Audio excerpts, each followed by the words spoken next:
नमस्कार दोस्तों, आप सबका मेरे YouTube चैनल पर हार्दिक स्वागत है। मेरे चैनल पे आप नए हैं तो चैनल को सब्सक्राइब अवश्य कीजिएगा और जुड़िए हमारे साथ में।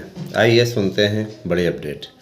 दोस्तों, कल की सुनवाई महत्वपूर्ण थी और जाहिर सी बात है कि लगातार जो हम लोगों का संपर्क है अपने एडवोकेटों से, जो इस मामले को देख रहे हैं, सौजन्य से उन सबसे संपर्क है और उन लोगों से जो बातचीत हुई उसके आधार पर मैं आप लोगों के सामने विशेष रिपोर्ट देने जा रहा हूं।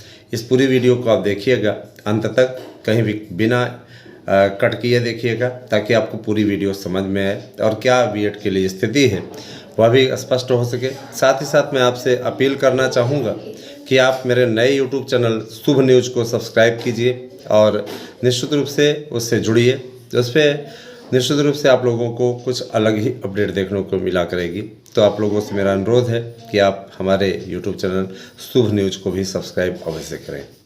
मित्रों, मैं आप लोगों को अपडेट देना चाहूँगा, मैं आप लोगों को जानकारी देना चाहूँगा कि टीजीटी पीजीटी के पदों को 38,000 कर दिया गया है। 38,000 पद नए विज्ञापन के अंतर्गत आने की स्थिति बन गई है, मुहर लग गई, उसकी तैयारी शुरू हो गई। उसकी तैयारियों में किसी प्रकार का कोई असमंजस नहीं रह गया है। तो अगर देखा जाए तो क्या कहते हैं, बहुत दिनों से ये तारतम्य चल रहा था, बहुत दिनों से इस बात को लेकर के विवाद भी चल रहा था। तदर्थ वाले दबाव बना रहे थे कि हमको परमानेंट किया जाए और इनके साथ माध्यमिक शिक्षक संघ भी आ गया था। माध्यमिक शिक्षक संघ का भी ये कहना था कि नहीं नहीं, इनको परमानेंट किया जाए, इन्होंने इतनी दिन की सेवा दी है। इनकी स्थिति बस जस्ट वैसी ही थी दोस्तों जैसे शिक्षा मित्रों की नहीं थी, जस्ट इनकी स्थिति वैसी थी। सरकार ने उस समय तो इनको किसी भी प्रकार से इनके प्रकरण बचा लिया, लेकिन वर्तमान समय में अब इनके सामने ये धर्म संकट उत्पन्न हो गया। इन लोगों ने परमानेंट की मांग की तो गवर्नमेंट ने भी ढीली ढाली पैरवी वहाँ पे कर दी कि इनको हटवाइए, क्योंकि ये आगे सरदर्द का कारण बन रहा है। कारण है कि देखिए, वो मैनेजमेंट के द्वारा रखे गए लोग हैं। मैनेजमेंट किसी को रख लेता है, 15 साल पढ़ा लिया तो कहाँ जाए, कहाँ क्या करे, उनको परमानेंट कर दो। सरकारी नौकरी वालों का अधिकार मार करके बैठे हैं। हमारे बहुत बड़े विरोधी हैं तदर्थ में, मुझे कोई फ़र्क नहीं पड़ता है। तदर्थों का को मैं बिल्कुल भी पसंद नहीं करता हूँ, है ना। और रही बात ये कि मैं चीज़ स्पष्ट कर देना चाहता हूँ, तदर्थ शिक्षक अगर देखा जाए तो जैसे शिक्षा मित्रों के लिए नहीं था, है ना, उसी प्रकार से ये भी किसी भी कॉलेज के लिए शोक का विषय है ना। इनके अंदर अपरिपक्व ज्ञान है, इनके अंदर अपरिपक्व क्या कहते हैं योग्यता है, इनके अंदर ऐसी कोई क्वालिटी नहीं है जिससे ये शिक्षक नियुक्त होने लायक हैं। जब ऐसे लोग पढ़ाएंगे तो क्या रिजल्ट लेकर के आएंगे। सरकारी विद्यालयों की हालत इसीलिए आज ख़राब है। सरकारी विद्यालयों में जो क्या कहते हैं रिजल्ट आता है, इसीलिए 5% 10% आता है। कारण ये कि कितने लोग पढ़ाते हैं वो अच्छे तरीके से मालूम होना चाहिए आपको, है ना। सरकारी विद्यालय में कितनी अच्छी पढ़ाई होती है। कुछ एक ऐसे विद्यालय हैं जहाँ पर पढ़ाई होती है, मैं सबको नहीं कहना चाहता कि वहाँ पढ़ाई नहीं होती, लेकिन कई ऐसे विद्यालय हैं जहाँ पर सिर्फ खाना पूर्ति होती है, केवल खाना पूर्ति। सोचिए, खाना पूर्ति में कहाँ से उद्धार हो पाएगा भैया। तो ऐसे नहीं चलता है। उसके लिए निश्चित रूप से पहल करनी पड़ती है, उसके लिए मेहनत करना पड़ता है, उसके लिए तब पॉजिटिव रिजल्ट आता है ना। पॉजिटिव रिजल्ट प्राप्त करने के लिए, है ना, सबसे बड़ा टिप्स तो यही है दोस्तों। पॉजिटिव रिजल्ट प्राप्त करने के लिए सबसे बड़ा रिजल्ट तो यही है कि आप बेहतरीन तरीके से, है ना, अपने पढ़ाई पर ध्यान दें। इस प्रकार का अपना टाइम टेबल बनाएं, तैयारी करें, तब जाकर कुछ हासिल होने की ओर आप बढ़ सकते हैं। आगे आप कुछ कर सकते हैं। पता लगा आपने कभी उस पर पॉजिटिव वे पे काम ही नहीं किया, हमेशा आपके मन में उलट पुलट विचार चल रहे हैं, तो काम नहीं हो पाएगा। आते हैं आपके दूसरे मुद्दे पे, जिसके मुद्दे के लिए आपने इस वीडियो को खोला हुआ है जानने के लिए।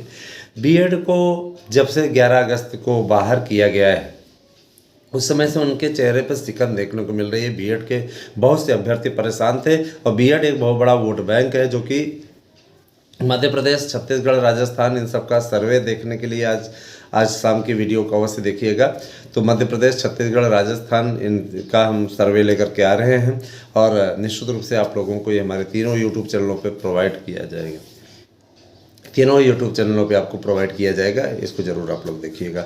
मैं एक चीज़ बताना चाहता हूँ दोस्तों कि हमारे द्वारा जो जानकारी प्राप्त की गई है उस पर मैं दावे के साथ कह सकता हूँ, वकील साहब का ये कहना है कि देखिए सबसे बड़ा मुद्दा तो ये है ना, कि बीएड में एकता का अभाव है। लेकिन ये एक बहुत बड़ा वोट बैंक है। मोदी जी का ड्रीम प्रोजेक्ट था कि बीएड को सम्मिलित किया जाए, और उत्तर प्रदेश में एक बहुत बड़ा वोट बैंक भी है। उत्तर प्रदेश में ज़्यादातर लोकसभा की सीटें भी आती हैं, 80 लोकसभा सीटें हैं। तो जाहिर सी बात है कि 80 लोकसभा सीटों पर कहीं न कहीं वो प्रभावित करने वाले हैं। और जाहिर सी बात है कि 80 में 80 जीतने का टारगेट रखा गया, तो जाहिर सी बात है कम से कम 80 में 80 न मिले तो 78 सीटें तो कम से कम बीजेपी की आए। इस दिशा में वो काम कर रहे हैं। तो भैया पहले आप बीएड को संतुष्ट करोगे तभी ना आ पाएंगी, है ना। जाहिर सी बात है कि बीएड के लिए इसीलिए सरकार ने विशेष योजना बनाई, और उनका ये कहना था कि सरकार ने वहाँ पे विशेष पैरवी के अंतर्गत याचिका डलवाई, और यह कहा कि बीएड चूँकि एनसीटीई को उन्होंने आगे किया, एनसीटीई जो कि नियम बनाने का काम करती है ना।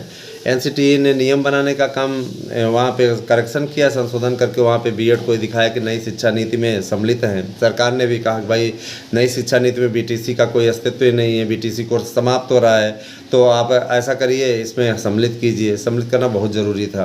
तो इन चीज़ों पे एकदम मान के चलिए कि सहमति बन चुकी है, और हलफनामे को देख करके जो बातें स्पष्टता सामने आई हैं उसके आधार पर मैं दावे के साथ कहता हूं कि अब बीएड की एंट्री सिर्फ औपचारिकताएं मात्र शेष हैं। बीएड की एंट्री में किसी प्रकार का कोई असमंजस नहीं, किसी प्रकार की कोई दिक्कत नहीं है ना। और आप लोगों को भी ये मैं कहना चाहूँगा कि आप लोग ज़्यादा से ज़्यादा संख्या में चैनल से जुड़िए। तीनों ही चैनल आपके लिए एक नई दिशा का मार्गदर्शन कर रहे हैं, एक नई दिशा को